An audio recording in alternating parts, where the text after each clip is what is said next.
안녕하세요. 책니나TV 구독자 여러분, 책 읽어주는 니나입니다.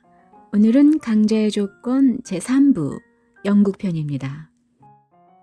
기획 EBS 미디어, 지은이 이주희, 편엔곳 주식회사 MID 미디어, 편엔이 최종현.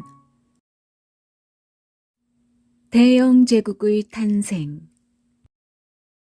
레판토 해전에서 오스만의 대함대를 무찔렀던 스페인은 왜 17년 뒤인 1588년에는 겨우 바다에 진출하기 시작한 신생국 영국에게 패배한 것일까?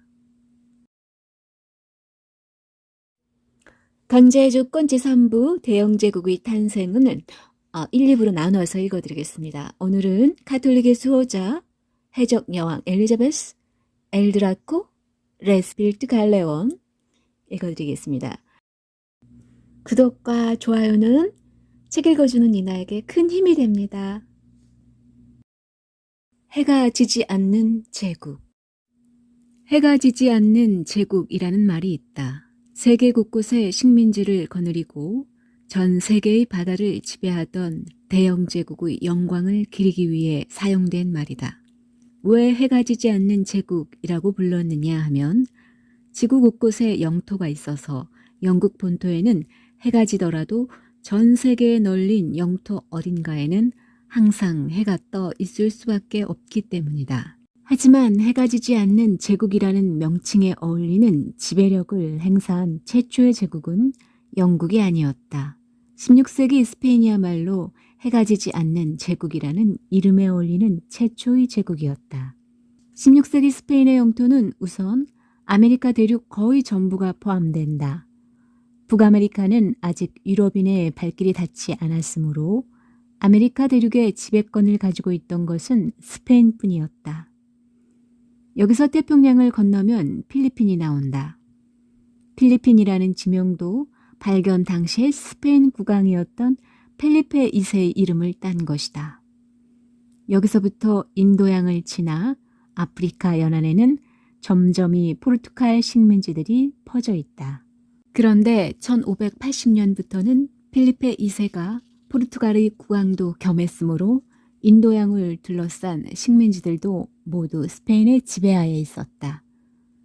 여기서 다시 아프리카를 따라 북상해서 유럽으로 오면 지금의 스페인, 포르투갈, 벨기에, 네덜란드, 이탈리아 북부 및 이탈리아 남부 지역도 스페인 국왕의 영토였다.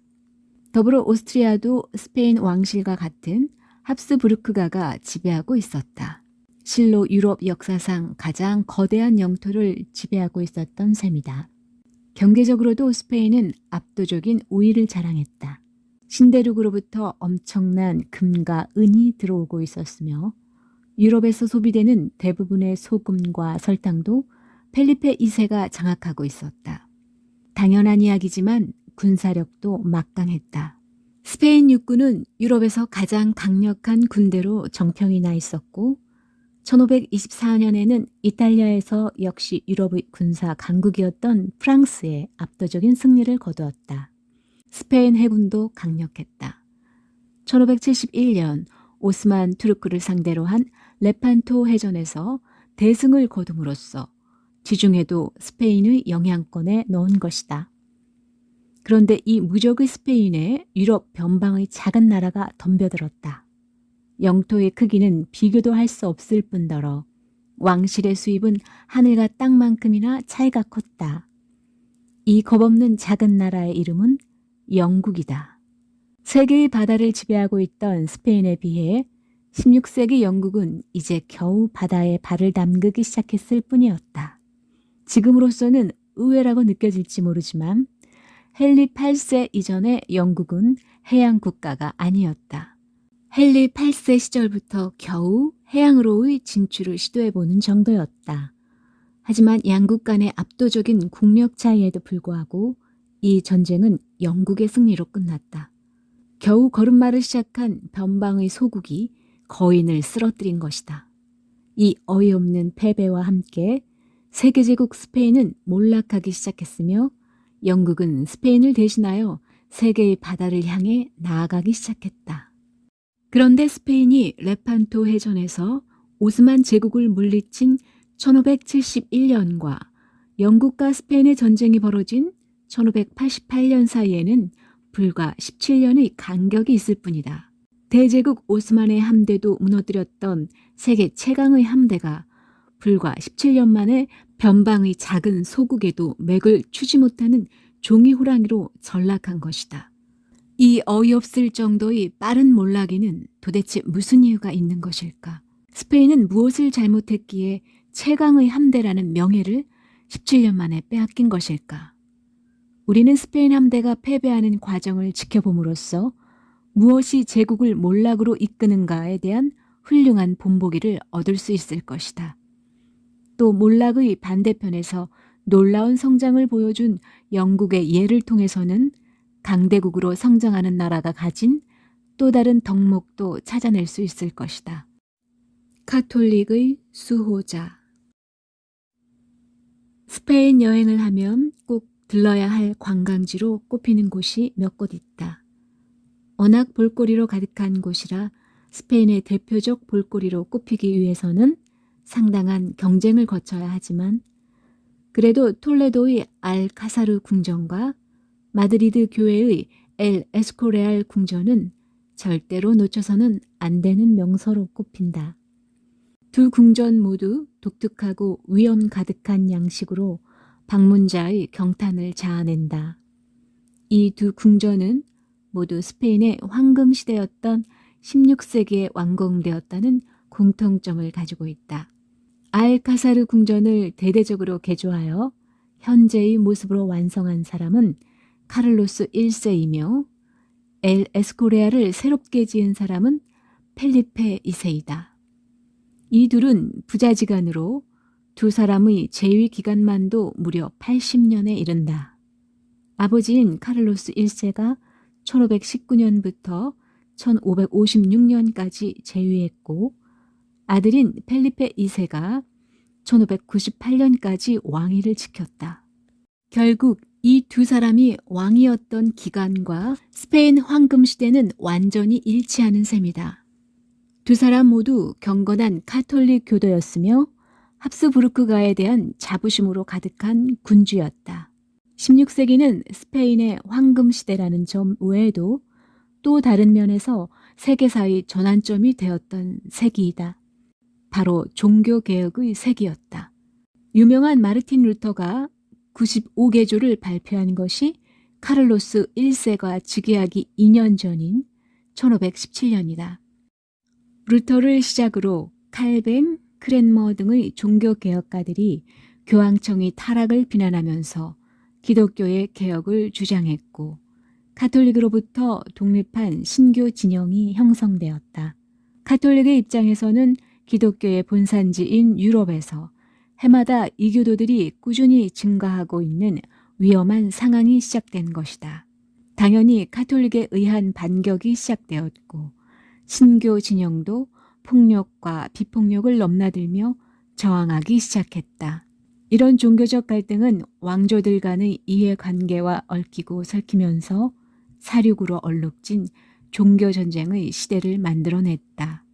어느 역사학자의 조사에 의하면 1480년에서 1700년 사이에 영국은 29회, 프랑스는 34회, 스페인은 36회, 독일 지역에 있던 신성 로마 제국은 25회 전쟁을 치렀다고 한다.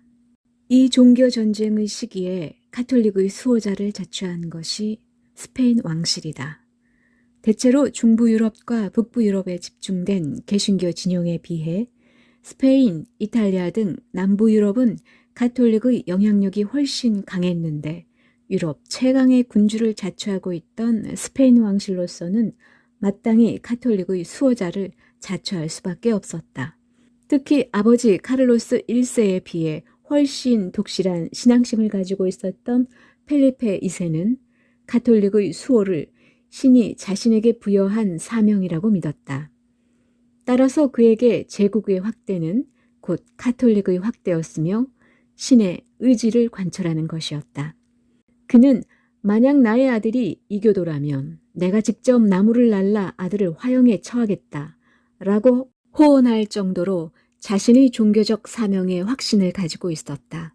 그런 펠리페 2세의 입장에서 볼 때 카톨릭의 주요한 적들은 다음과 같았다. 우선 유럽을 위협하는 오스만 제국이 있다. 1452년 콘스탄티노플 함락 이후 이슬람 세력의 확장은 16세기에 이르러 정점을 달리고 있었다. 더구나 16세기라는 이 격동기에 오스만 제국에는 제국 역사상 최고의 명군이라 불린 술레이만 1세가 술탄의 자리에 있었다. 술레이만 1세의 영도 아래 오스만 제국은 성장을 거듭하여 육지로는 빈을 위협하고 있었으며 바다로는 이탈리아의 턱 밑까지 밀고 들어온 상태였다. 술레이만의 아들 셀림 2세 역시 영토 확장에 적극적이어서 기독교 세계는 오스만의 위협을 항상 의식할 수밖에 없었다.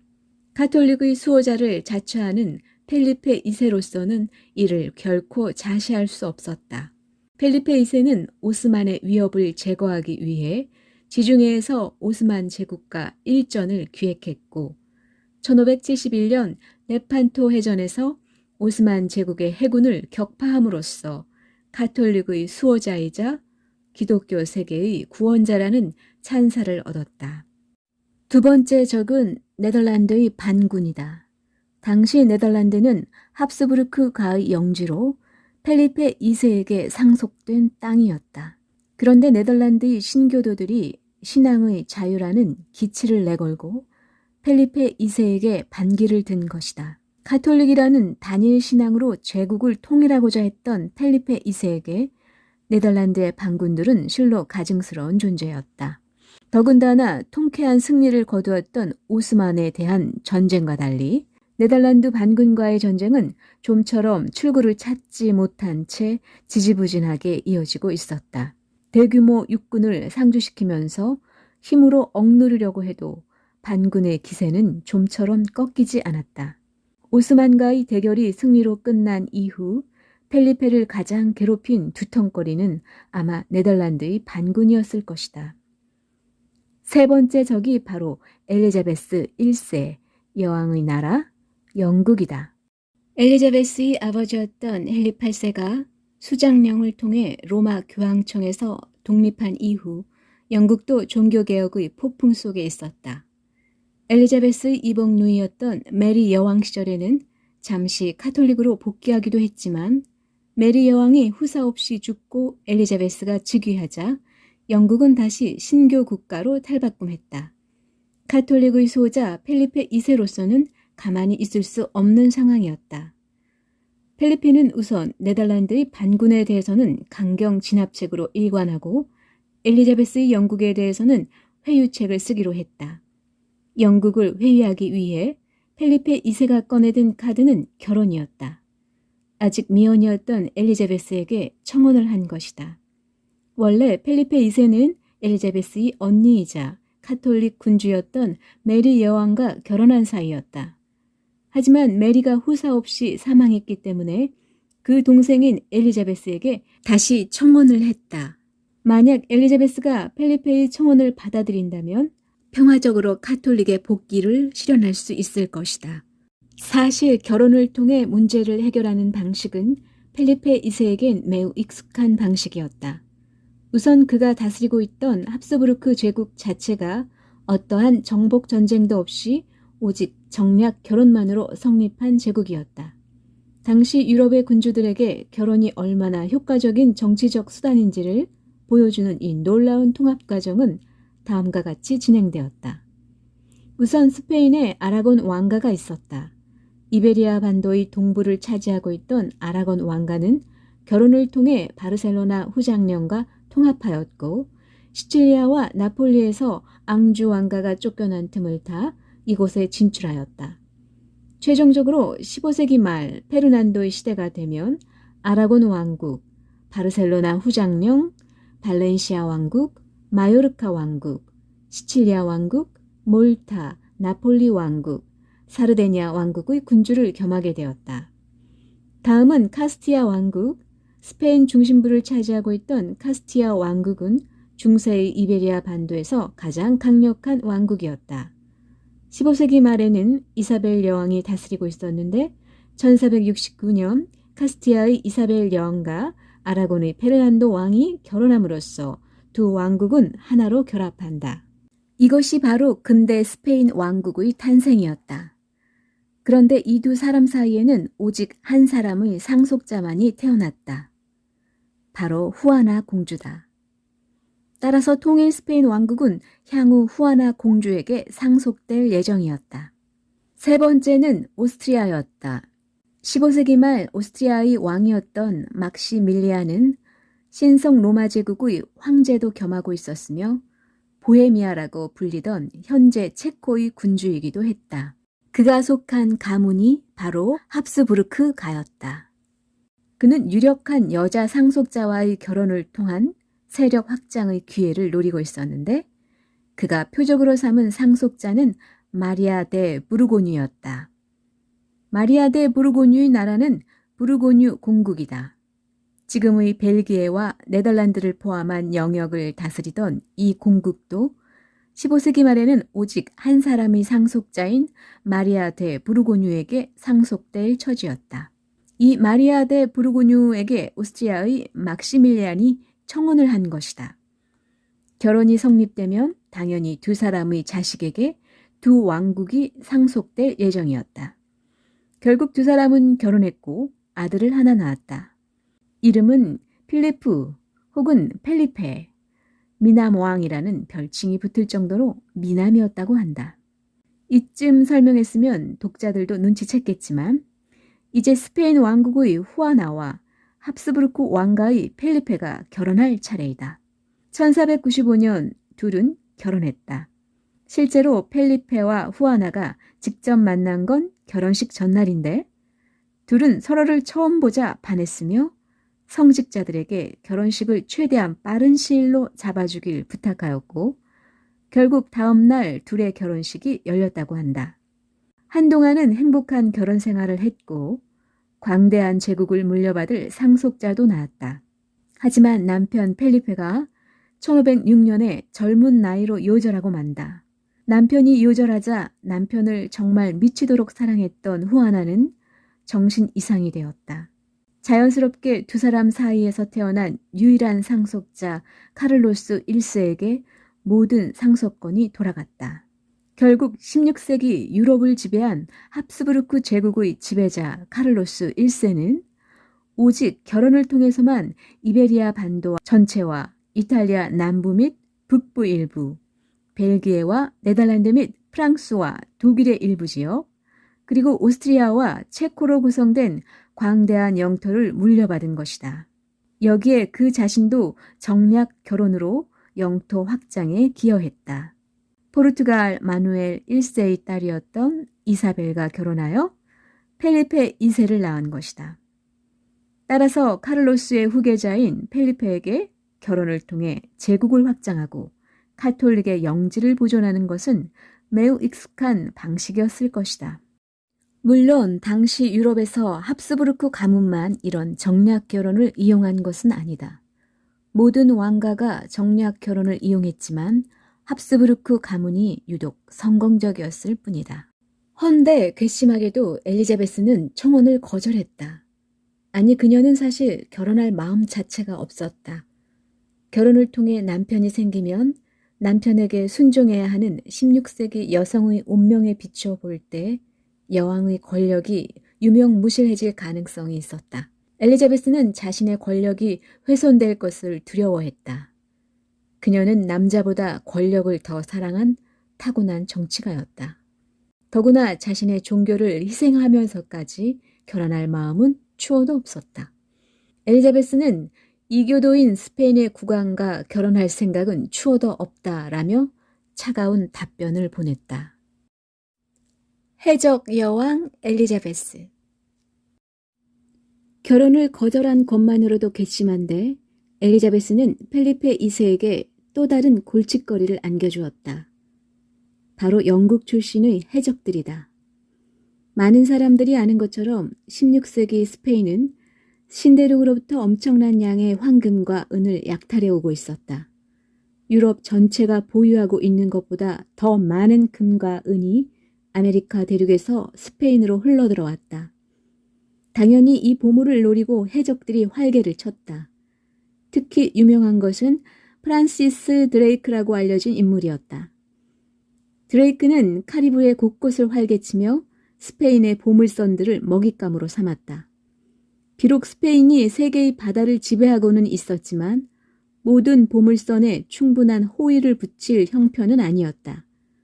더구나 날렵하게 스페인의 감시망을 피해 다니는 드레이크에게는 천하의 스페인도 분통을 터뜨리는 것 외에는 별다른 대책이 없었다. 펠리페 2세는 엘리자베스에게 해적들, 특히 드레이크의 처벌을 요구했다. 하지만 여왕의 대답은 엉뚱한 것이었다. 드레이크에게 오히려 기사자기를 내린 것이다. 사실 영국 해적들의 진정한 배우는 어쩌면 여왕일 수도 있었다. 해적질을 하면서 드레이크가 몰고 다닌 배가 여왕의 배였기 때문이다. 일국의 왕이 해적질을 후원한단 말인가? 하고 의아해할지 모르지만 사실 근대 이전의 해적과 해군의 구분은 애초에 모호할 수밖에 없다. 자기 나라 배에게는 해군이고 남의 나라 배에게는 해적인 것이 근대 이전 해군의 보편적인 모습이다.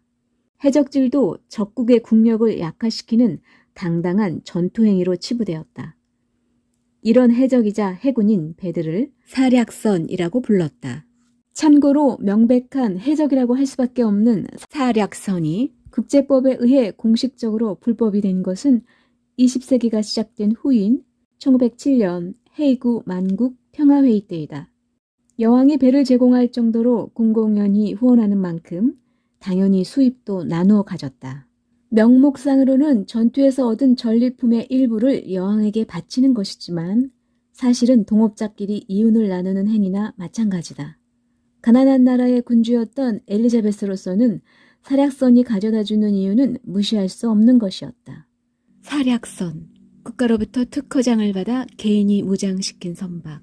근세 초기 유럽 국가들은 상비 해군력을 보충하기 위해 사략선에 교전 자격을 부여했다. 사략선은 세금을 쓰지 않고 무장한 선박과 선원을 동원할 수 있는 효과적인 수단이었다.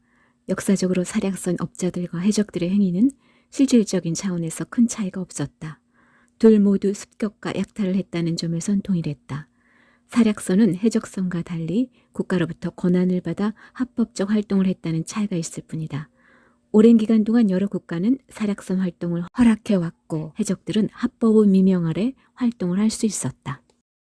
엘리자베스 시대의 영국 왕실의 연간 수입은 밀라노 공국의 연간 수입보다도 적었다. 밀라노 공국은 비록 통상이 활발한 이탈리아 북부에 위치하고 있기는 하지만 겨우 도시국가다. 그리고 펠리페 2세의 여러 영지 중 하나에 불과한 곳이기도 했다. 그런 도시국가의 수입보다도 적을 정도였으니 드레이크 같은 사략선의 활약은 엘리자베스로서는 포기하기 어려운 수입원이었을 것이다. 엘리자베스와 펠리페 2세의 긴장을 촉발시키는 문제들은 여기서 끝나지 않았다. 스코틀랜드의 여왕 메리 스튜어트에 대한 처리도 양자 간의 갈등을 고조시켰다. 이 문제를 이해하기 위해서는 우선 엘리자베스를 둘러싼 왕위 계승권의 문제를 이해할 필요가 있다. 헨리 8세의 자손 중에는 당시에 오직 엘리자베스 여왕만이 남아있었다. 그녀가 후사 없이 세상을 떠난다면 헨리 8세의 직계혈통은 끊어지게 된다. 그럴 경우 헨리 8세 형제들의 자손이 영국 왕위를 이어받게 되는데 가장 가까운 친척이 바로 오촌 조카였던 스코틀랜드 여왕 메리였다. 엘리자베스는 결코 결혼해서 남편의 지배를 받을 생각이 없었으므로 언젠가는 후사 없이 죽을 수밖에 없는 운명이었다. 엘리자베스가 나이 들어갈수록 메리의 즉위 가능성은 높아지는 것이다. 그런데 엘리자베스 입장에서 볼 때 그녀는 영국 왕위에 올라서는 안 되는 인물이었다. 두 가지 이유가 있는데 먼저 그녀는 카톨릭이었다. 엘리자베스의 뒤를 이어 그녀가 왕위에 오른다면 애써 구축해놓은 영국 국교의 기반을 송두리째 흔들 것이 자명했다. 여기에 더해서 그녀는 어머니 쪽으로 프랑스 왕실의 혈통을 이어받고 있었다. 더군다나 어려서부터 프랑스 왕실에서 교육받았기 때문에 친프랑스적인 태도를 자주 드러내곤 했다. 따라서 프랑스 세력이 영국에 침투할 위협도 걱정하지 않을 수 없었다. 이 두 가지 이유 중 첫 번째 이유. 가톨릭 교도라는 점은 펠리페의 입장에서는 오히려 그 이유 때문에 메리가 영국 왕위에 올라야 하는 가장 중요한 이유가 된다. 상황이 이렇게 복잡하더라도 메리 여왕이 쥐죽은 듯이 가만히 기다릴 줄만 알았다면 별 문제가 없었을 텐데 메리는 자중이나 기다림과는 거리가 먼 여인이었다. 정치적으로 무능하고 독립적인 성격도 못되면서 허영심이나 야심만은 하늘을 찌를 듯했다. 이런 인물은 당연히 정치적으로 이용되기 딱 좋은 존재이다. 스코틀랜드에서도 야심만만한 남자들 사이를 전전하다가 남편 살해범으로 몰려서 영국으로 망명할 수밖에 없었다. 영국으로 망명한 뒤에도 허영심만은 하늘을 찔렀다. 더군다나 기다림이라는 단어는 들어본 적도 없는 것처럼 행동하기 시작했다. 우선 펠리페 2세에게 연락을 취해 비밀리에 동맹을 맺었다. 그녀는 펠리페에게 보낸 편지에서 만약 자신이 영국의 왕이 되도록 도와준다면 영국을 카톨릭으로 되돌리기 위해 수단과 방법을 가리지 않겠다고 약속했다. 메리가 이렇게까지 나오자 펠리페도 적극적으로 메리를 이용할 생각을 굳혔다. 1571년 7월에는 스페인 내각의 이름으로 영국을 침략해서 엘리자베스를 퇴위시키고 메리를 여왕에 앉힐 것을 결의하기까지 했다. 하지만 메리와 정반대로 유능하고 치밀한 성격이었던 엘리자베스는 이 모든 사실을 메리 주변에 심어놓은 밀정을 통해 다 알고 있었다. 여기까지만으로도 메리를 살려둘지 말지에 대해 고민할 수밖에 없는 상황인데 메리는 한 걸음 더 나갔다. 국내의 카톨릭 신도들을 충동질해서 반란을 획책한 것이다. 사태가 이 지경에 이르면 전국 안정을 위해서라도 엘리자베스의 선택은 하나일 수밖에 없다. 1587년 2월 8일 전 스코틀랜드 여왕 메리 스튜어트는 사형 집행장으로 향했다. 메리의 처형은 펠리페의 입장에서 볼 때 평화적으로 영국을 가톨릭으로 되돌릴 가능성이 사라졌다는 것을 의미했다. 이단 여왕이 청혼도 거절하고 공공연히 스페인 보물선에 대한 해적지를 후원하고 카톨릭 교도인 왕이 계승권자를 처형해버리자 펠리페 2세는 엘리자베스를 눈의 가시처럼 여기기 시작했다. 그런데 엘리자베스는 이것만으로는 모자란다는 듯 펠리페의 분노를 폭발시킬 만한 일을 또 벌이기 시작했다. 네덜란드 반군을 지원한 것이다. 앞서 설명한 것처럼 네덜란드에서는 신교도들이 펠리페 2세의 탄압에 항거해서 반란을 일으킨 상태였다. 일명 80년 전쟁이라고 불리는 이 전쟁은 그 이름만큼이나 지지부진하게 결말이 나지 않고 있었다. 그래도 대제국의 위신을 걸고 대군을 파견한 덕에 전반적으로는 스페인이 우세한 상황이었다. 하지만 영국에서 해협 하나만 건너면 되는 네덜란드 문제에 엘리자베스는 무관심할 수 없었다. 20세기 영국의 정치가 오스틴 체인벌린의 말처럼 저지대, 네덜란드와 벨기에의 독립이야말로 영국의 중요한 이해관계의 대상이고 그 국경은 영국의 국경이었기 때문이다. 1585년 엘리자베스는 8,000명의 원군을 네덜란드에 파견했다. 펠리페 2세 입장에서는 더 이상은 엘리자베스의 영국을 그대로 둘 수 없는 상황에 이른 것이다. 그는 힘으로 엘리자베스의 버릇을 고쳐줘야겠다는 결심을 굳혔다. 우는 아이의 울음도 멈추게 한다는 스페인 제국의 위력을 보여줄 순간이 온 것이다. 영국 여왕 엘리자베스는 전략적 목적을 잘 이해하고 있었습니다.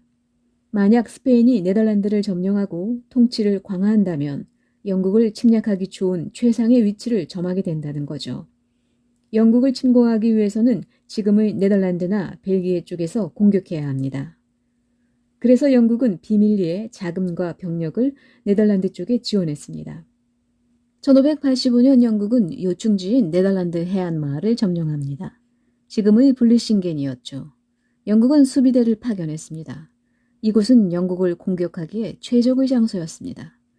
스페인 왕은 영국이 만만치 않은 적수라는 걸 깨달았습니다. 그리고 강력한 공격을 결정했습니다. 플랑드르에 있는 그의 군대와 다시 건설된 해군을 동원해서 말이죠. 영국을 가톨릭으로 되돌리고 전략적 이익에 대한 위협을 제거하기 위해서였습니다. 특히 저지대 국가, 현재 네덜란드, 벨기에, 룩셈부르크 지방에서 말입니다. 궁극적으로는 하나의 강력한 국가로 유럽을 점령하기 위해서였습니다. 로마 제국을 돌려놓자는 의도였습니다. 한 개의 나라가 유럽 전체를 지배한다는 거죠. 영국이 이에 반기를 들었습니다. 이것이 스페인이 영국을 공격한 이유입니다. 네덜란드를 통치하기 위해서죠. 그 다음 순서는 영국이었습니다. 엘 드라코. 영국 침공을 위해 펠리페 2세는 휘하 장군들에게 작전 계획을 수립하도록 지시했다. 당시 펠리페에게는 유럽에서 가장 뛰어난 2명의 장군이 있었다. 한 사람은 유럽 최고의 해군 제독이자 백전노장이었던 산타크루즈 후작이었고, 또 한 사람은 펠리페의 친척이자 최고의 육군 사령관이었던 파르마 공작 알렉산데로였다. 펠리페 2세는 두 사람 모두에게 작전 계획을 수립할 것을 지시했다. 산타크루즈 후작은 1586년 3월 펠리페 2세에게 작전 계획서를 올렸다. 계획은 다음과 같았다. 우선 아일랜드에 대해 양동작전을 실시한다.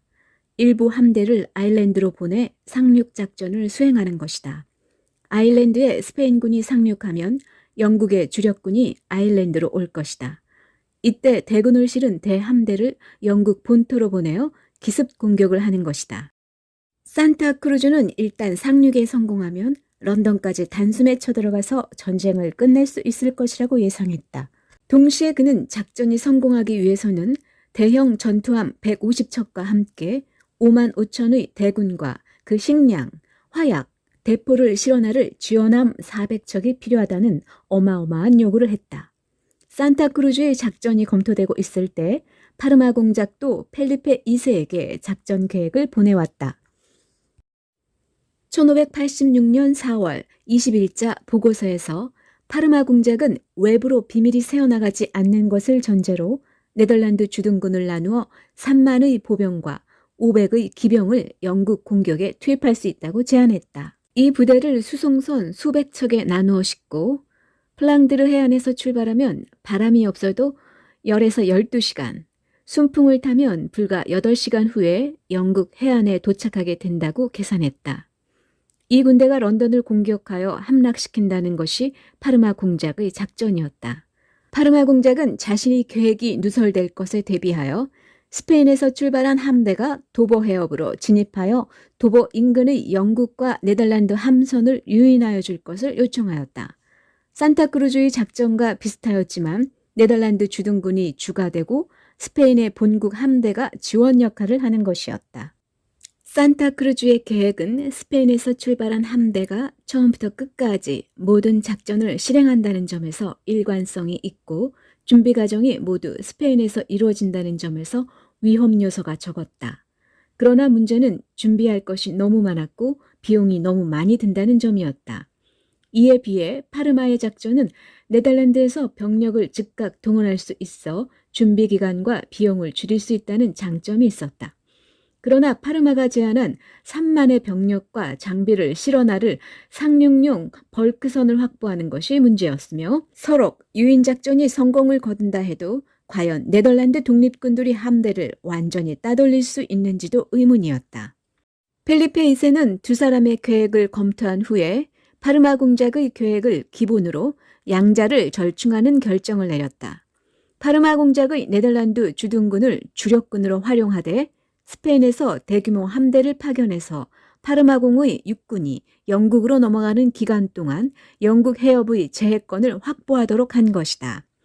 다시 정리하자면 스페인의 강력한 무적 함대가 북상하여 영국 해군과 네덜란드 반군을 견제하면서 영국 해협의 제해권을 확보하고 있는 동안 파르마 공작의 육군이 무적 함대와 합류하여 영국으로 건너가 엘리자베스를 끝장낸다는 것이 최종 계획으로 채택된 것이다. 만약 작전이 성공하여 스페인 육군이 영국 땅에 발을 딛는다면 그 후 영국 정복은 아마 시군죽 먹기였을 것이다. 엘리자베스의 영국에는 사실 육군다운 육군이 아예 없었기 때문이다. 펠리페 2세가 통치하던 시기 스페인은 유럽의 가장 강력한 군사 대국이었습니다. 실제로는 단 한 번도 모인 적이 없었지만 만약 제국 전역에 있는 모든 군대가 결집되었다면 전 세계에서 가장 큰 규모였을 것입니다. 뿐만 아니라 서유럽 지역에서 스페인의 군대는 질적인 면에서도 최고로 여겨졌습니다. 영국에는 군대라는 것이 존재하지 않았으며 의용군 제도가 있었는데 각 지방의 젠틀맨, 지방 호족이 지역 내에서 병력을 징집하는 형태였습니다. 하지만 전문적인 병사는 없었으며 그들의 능력에도 의구심이 들 정도였습니다. 군사력 측면에서 봤을 때 아무도 해안에서 영국군이 스페인군과 육박전을 벌일 수 있다고 생각하지 않았을 것입니다. 실제로 저지대 국가들에서 영국군과 스페인군이 싸우기도 했는데 이에 대해 스페인은 영국군이 꽤 잘 싸웠다고 평가했습니다. 하지만 일반적으로 훌륭한 영국 병사의 수가 많지는 않았으며 그들은 대부분 술에 취해 있었습니다. 물론 술에서 깨어 있을 때는 훌륭했으나 군대의 규모를 봤을 때 영국군과 스페인군은 비교조차 되지 않았습니다. 만약 네덜란드에서 반군과 싸우던 대규모의 스페인 주력 육군 부대가 영국군과 맞붙게 될 경우 영국군을 포함한 모든 사람들은 당연히 영국군이 순식간에 패배할 것이라 생각했습니다. 또한 영국인들은 대규모의 스페인 군대가 영국 해안에 상륙하게 된다면 그걸로 영국은 끝일 것이라고 믿었습니다. 스페인의 입장에서 문제는 어떻게 하면 군대를 영국 해안에 상륙시킬 수 있을지였습니다. 스페인이 영국 침공을 준비하고 있다는 소문은 상인들의 입을 통해 곧 영국에도 전해졌다. 스페인 군대가 영국에 상륙하는 순간 자신의 운명이 끝장이라는 것은 엘리자베스 여왕도 잘 알고 있었다. 엘리자베스의 입장에서는 스페인군을 바다에서 격퇴하여 영국에 아예 발을 붙이지 못하게 하는 것만이 유일한 해결책이었다. 영국 해군에게 나라와 여왕의 운명이 걸린 셈이었다. 이때 드레이크가 선제 공격을 주장하고 나섰다. 스페인의 공격을 기다리지만 말고 아예 먼저 공격해서 영국 침공이 불가능한 상태로 만들어 놓자는 것이었다. 드레이크의 모험적인 계획에 엘리자베스가 호의적인 반응을 보였다. 다소 무모해 보이는 드레이크의 작전에 엘리자베스의 입장에서는 꼭 필요한 부분이 있었기 때문이다. 앞서 누차 설명한 것처럼 엘리자베스의 영국 왕실은 가난했다. 국고는 텅 비어 있었고 수입은 보잘것없었다. 따라서 엘리자베스가 해군을 운영할 수 있는 기간은 기껏해야 1년에 4개월 정도에 불과했다. 스페인의 침공에 대비하기 위해 1년 내내 함대를 운용할 여유가 없었던 것이다. 만약 스페인에 대한 기습 공격이 성공한다면 시간을 벌 수 있을 것이고 기약 없이 함대를 운영해야 하는 부담이 줄어들 것이다. 엘리자베스는 드레이크에게 선제 공격을 허락했다. 1587년 4월 12일 드레이크는 기습 공격을 위한 함대를 이끌고 영국을 떠났다. 함대를 구성하고 있던 배는 여왕이 제공한 4척의 최신 함선과 드레이크 자신을 포함한 개인 투자자들의 배 20척으로 구성되어 있었다. 당시에는 전쟁도 일종의 사업이었다.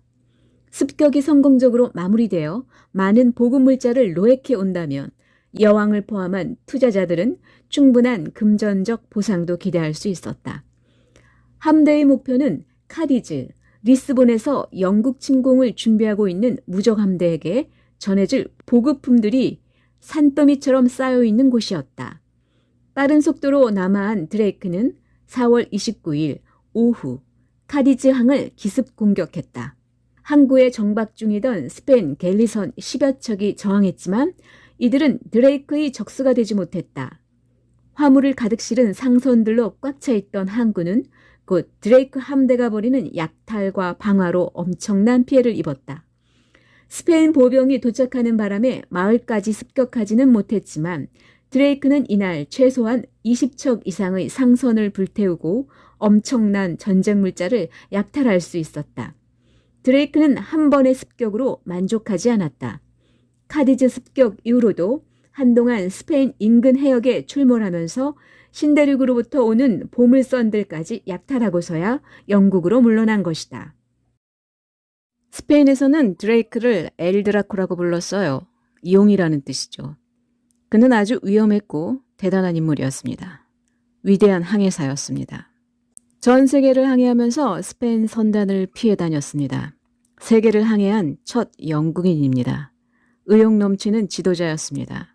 선원들은 어디든 그를 따라다니며 명령에 복종했습니다. 그는 스페인의 약점을 알고 있었습니다. 그는 대대적인 공격을 준비하는 선단이 있는 카디즈 항구로 향했습니다. 그는 음식을 저장하는 모든 통을 불태웠습니다. 이를 불태우면서 드레이크는 무적 함대를 지연시켰습니다. 통을 준비하는 기간이었습니다. 단 한 번의 작은 공격으로 3년 동안의 준비를 망쳤습니다. 매우 기지가 뛰어났습니다.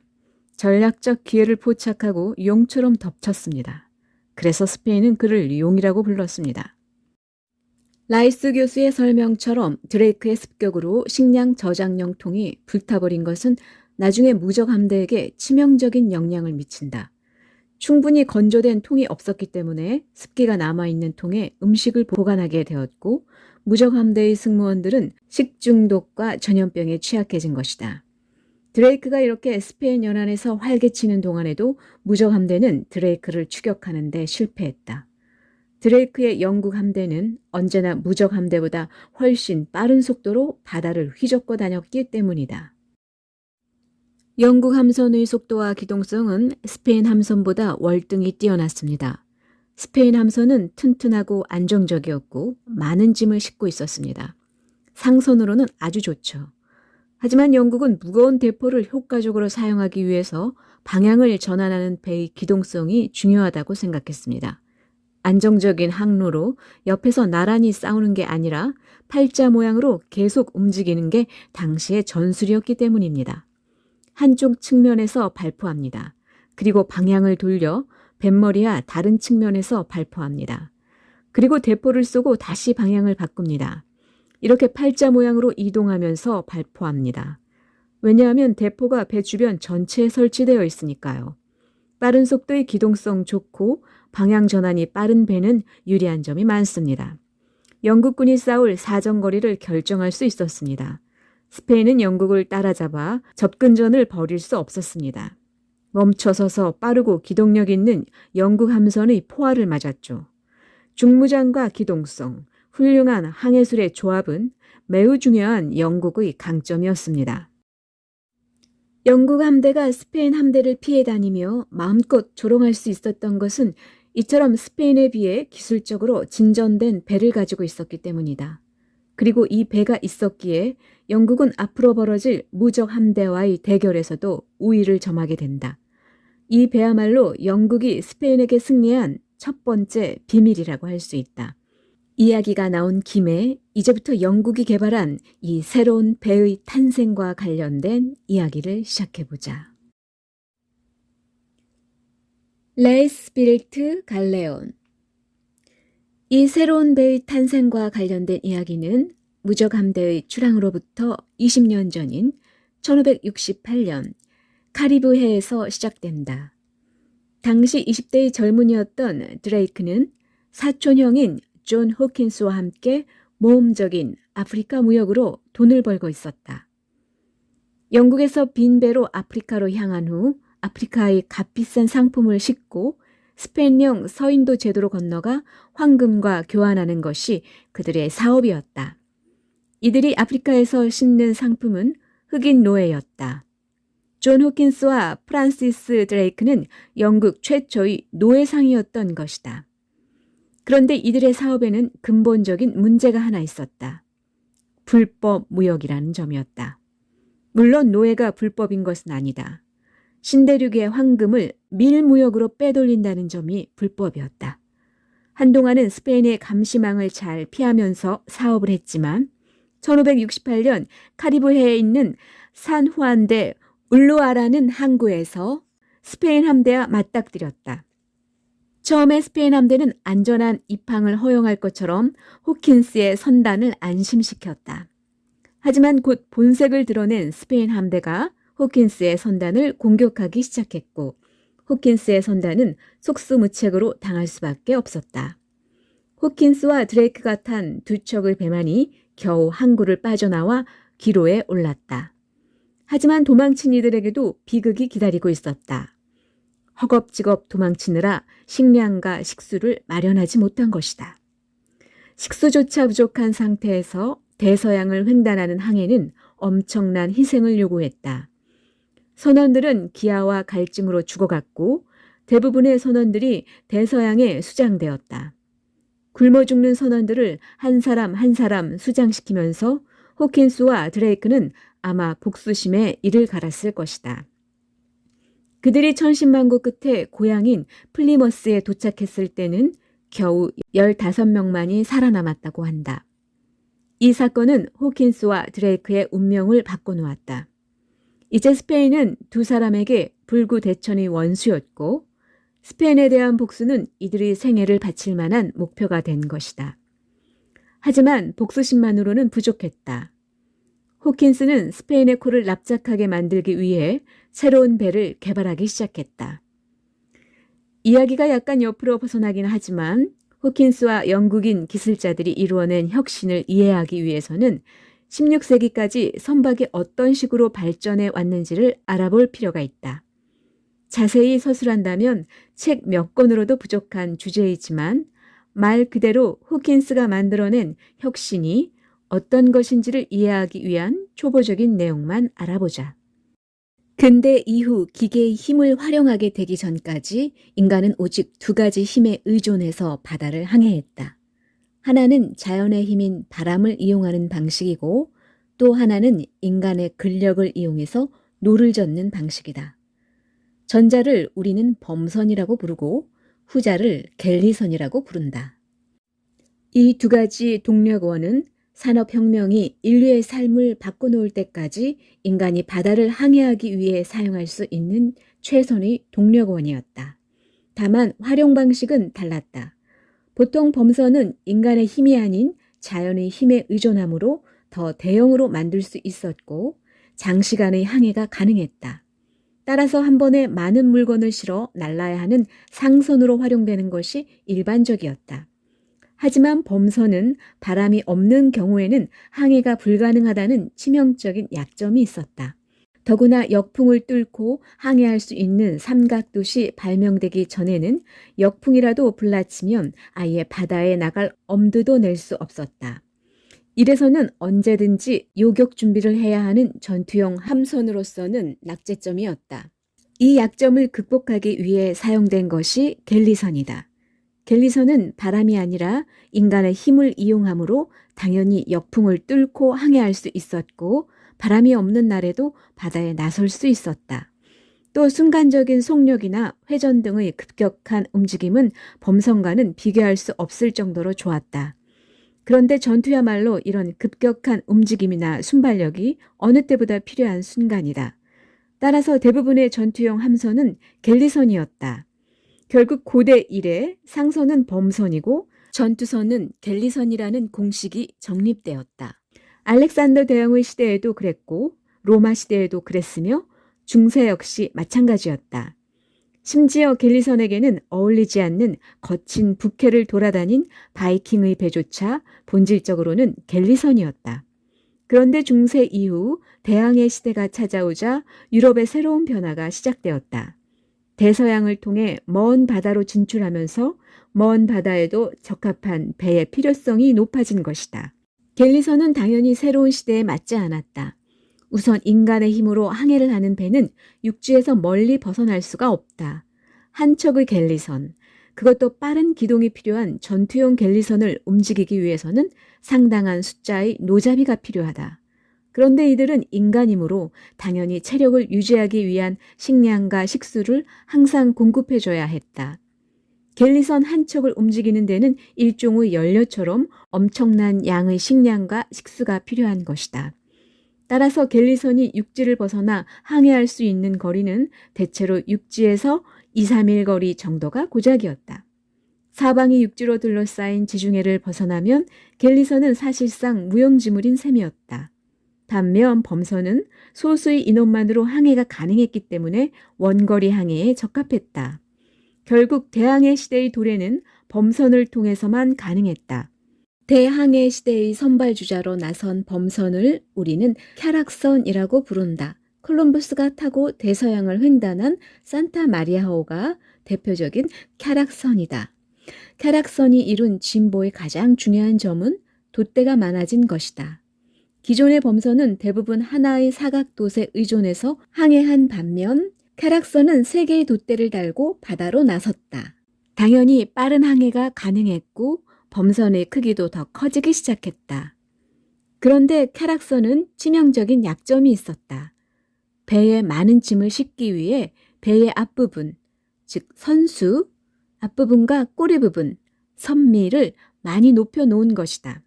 이렇게 되면 무게중심이 높아지기 때문에 급격한 회전 같은 빠른 기동은 불가능해진다. 하지만 전투 중에는 이런 빠른 기동이 꼭 필요했기 때문에 무리해서 급회전을 하다 보면 중심을 잃고 뒤집어지는 경우도 있었다. 영국의 헨리 8세가 자랑하던 메리 로즈호도 1545년 프랑스 함대와의 전투 중에 뒤집어져서 바닷속으로 사라졌다. 이래서는 전투용으로 사용되기에 아직 문제가 많았다. 따라서 캬락선이 등장한 뒤에도 전투용 함선으로서 갤리선의 가치는 사라지지 않았다. 하지만 16세기 중반 캬락선보다 진보된 갈레온선이 등장하자 해전의 중심은 급격히 범선 쪽으로 넘어오기 시작한다. 갈레온선은 배의 꼬리 부분인 선미는 아직 높은 편이지만 앞머리인 선수 부분이 매우 낮아졌고 이에 따라 배의 안정성이 높아졌다. 안정성이 높아졌기 때문에 돛대도 더 높고 크게 세울 수 있었는데 당연히 돛도 더 많이 달 수 있게 되었다. 돛이 많아지면 추진력이 높아져서 배가 빨라지는 것은 자연스러운 결과였다. 더불어 배의 앞부분이 낮아지면서 전반적으로 날렵해진 점도 속도 향상에 기여했다. 갈레온의 등장과 함께 범선은 전장의 주역으로 등장하기 시작한다. 이 갈레온을 한 걸음 더 진전시킨 것이 바로 존 호킨스였다. 존 호킨스는 새로운 배를 개발하면서 그때까지의 주먹구구식 건조 방식을 버리기 위해 획기적인 시도를 했다. 바로 설계도를 그린 것이다. 그 당시 호킨스가 그린 설계도는 현재 캠브리지 대학에 남아있다.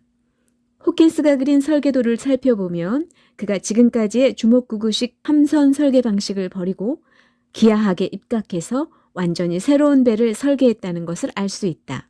호킨스는 전 세계의 바다를 누비고 다닌 경험을 기반으로 새롭고 독창적인 아이디어들을 새로운 배에 적용했다. 우선 선수와 선미의 크기 및 높이를 줄이고 배를 전체적으로 길고 날렵하게 만들었다. 더불어 함포를 발사하는 아래쪽 갑판인 포열 갑판의 크기도 키웠다.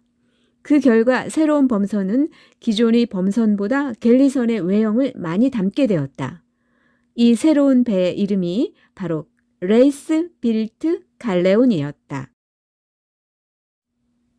레이스 빌트 갈레온선은 당시 최고의 영국 전함이었습니다. 지중해 갤리선이 섬세한 선도를 가진 배입니다.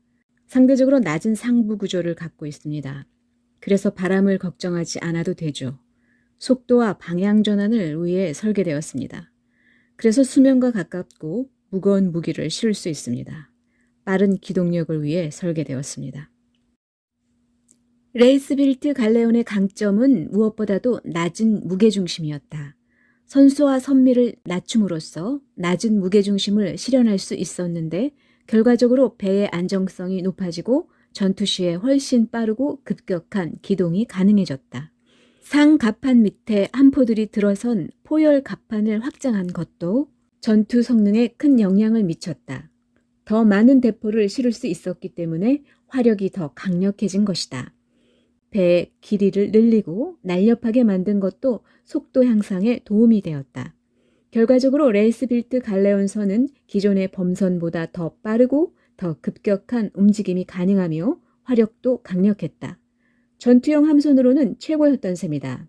다만 한 가지 단점이 있었는데 좁고 길고 낮은 선체를 가졌기 때문에 화물 적재량이 얼마 되지 않았다. 하지만 이건 영국의 배로서는 단점이라고 할 수도 없었다. 어차피 당시 영국 범선들은 스페인이나 포르투갈의 범선처럼 신대륙에서 막대한 물자를 싣고 들어올 형편이 못 되었다. 주로 상선을 공격해서 탈취하는 해적업이나 유럽 내의 근거리 무역이 주력 사업이었다. 이런 사업에는 오히려 너무 화물 적재량이 많은 것이 약점이 될 수도 있었다. 당시 영국의 입장에서 볼 때는 최적의 함선이었던 셈이다. 영국 전함은 스페인 전함보다 더 빨랐으며 중무장도 더 잘 되어 있었습니다. 스페인의 거대 함선은 대부분 원거리 항해가 가능한 무장 상선이었습니다. 이들은 대부분 돈을 받고 화물을 대서양을 가로지르는 원양 항해로 나르기 위해 설계되었습니다. 반면 영국의 교역은 그다지 활발하지 않았고 사실상 해적 행위를 주로 하였습니다. 영국 함선들은 빠르긴 했으나 화물을 싣기에는 적절하지 않았습니다. 따라서 스페인의 함선이 더 떨어진다고 할 수는 없습니다. 하지만 전쟁을 놓고 봤을 때 영국 함선들이 훨씬 적합했던 거지요. 1573년 새로운 설계에 기반한 첫 번째 배 드레드노트호가 건조된 이후 1588년까지 영국은 총 18척의 레스빌트 갈레온을 보유하게 되었고 16척의 왕실 갈레온도 거의 동급의 성능을 가질 수 있도록 개조되었다. 구식으로 설계된 스페인 함선으로는 도저히 쫓아갈 수 없는 혁신적인 함대가 대서양에 등장한 것이다. 무적 함대의 출항. 드레이크의 카디즈 습격으로 막대한 전쟁 물자를 잃은 것도 모자라서 또 다른 타격이 펠리페 2세를 찾아왔다. 네, 다음 이 시간에도 기대 많이 해주시고요. 다음 이 시간은 무적 함대의 출항, 대포와 보병, 불 뿜는 도마뱀, 그라벨린 전투, 대영 제국의 시대까지 읽어드리겠습니다. 구독과 좋아요 꾹 눌러주세요. 네, 책리나TV 구독자 여러분, 늘 건강하시고 감기 조심하세요. 구독과 좋아요는 공짜입니다.